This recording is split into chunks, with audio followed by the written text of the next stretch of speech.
Fear लेन TV में आपका स्वागत है। आज की कहानी सिर्फ एक डरावनी कहानी नहीं है, बल्कि उस डर की याद दिलाती है जो हम सब ने कभी ना कभी महसूस किया है। जब रात में लाइट बंद होती है, कमरा शांत हो जाता है और हमें लगता है कि हम अकेले नहीं हैं, तो अपनी आंखें बंद करें, हेडफोन लगाएं और इस कहानी को महसूस करें। रात के करीब 12 बज चुके थे। पूरा घर नींद में डूबा हुआ था। बाहर सड़क पर कोई आवाज नहीं थी। हवा तक मानो थम गई हो। सैम अपने कमरे में बिस्तर पर लेटा हुआ था। कमरे में हल्की पीली रोशनी थी और पंखा धीमी आवाज में घूम रहा था।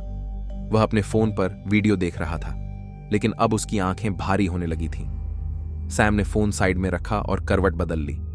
तभी एक बहुत हल्की सी फुसफुसाहट कमरे की खामोशी में घुल गई। सैम, क्या तुम जाग रहे हो? सैम चौंक गया। उसने आंखें खोल दी। पहले तो उसे लगा कि शायद उसने सपना देखा है। उसने कमरे की ओर देखा। सब कुछ वैसा ही था। दरवाजा बंद था, खिड़की भी बंद थी। उसने खुद से कहा, शायद दिमाग का वहम है। लेकिन तभी वही आवाज दोबारा आई, सैम, मैं तुम्हारे पैर देख सकता हूं। इस बार सैम का दिल जोर से धड़क उठा।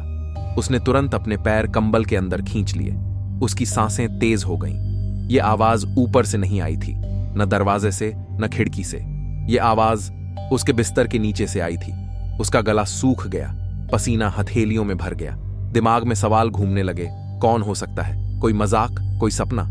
फिर भी डरते डरते उसने पूछा, कौन है? कुछ सेकंड तक बिल्कुल सन्नाटा रहा। सैम को लगा शायद अब कुछ नहीं होगा। फिर नीचे से एक धीमी कांपती हुई आवाज आई, कृपया मेरी मदद करो, मैं फंसा हुआ हूं। आवाज डरी हुई लग रही थी, जैसे कोई रो रहा हो।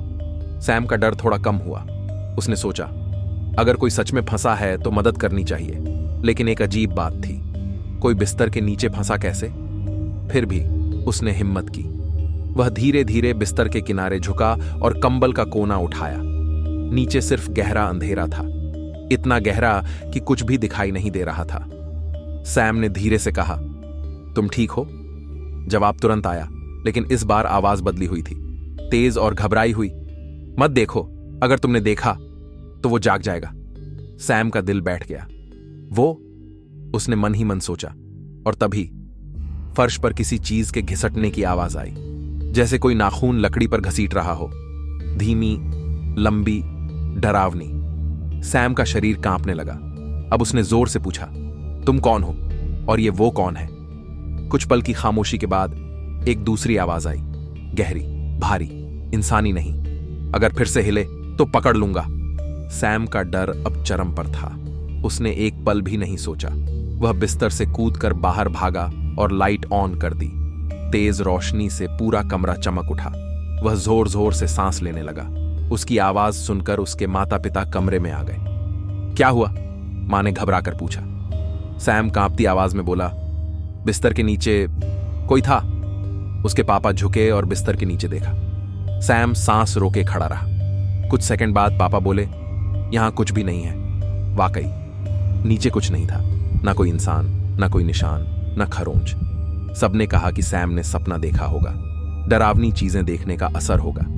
लेकिन सैम जानता था यह सपना नहीं था। कुछ देर बाद उसके माता पिता चले गए। सैम फिर बिस्तर पर लेट गया, लेकिन इस बार लाइट बंद नहीं की। उसने अपने पैर कसकर समेट लिए। कमरा फिर शांत हो गया। कुछ मिनट बीते। सैम को लगा शायद अब सब खत्म हो गया है। तभी एक ठंडी चीज ने, अगर आपको यह कहानी पसंद आई हो, कृपया इस वीडियो को लाइक करें और चैनल को सब्सक्राइब करें। और याद रखिए, डर हमेशा अंधेरे में नहीं होता। कभी कभी वो आपके बिस्तर के नीचे भी हो सकता है।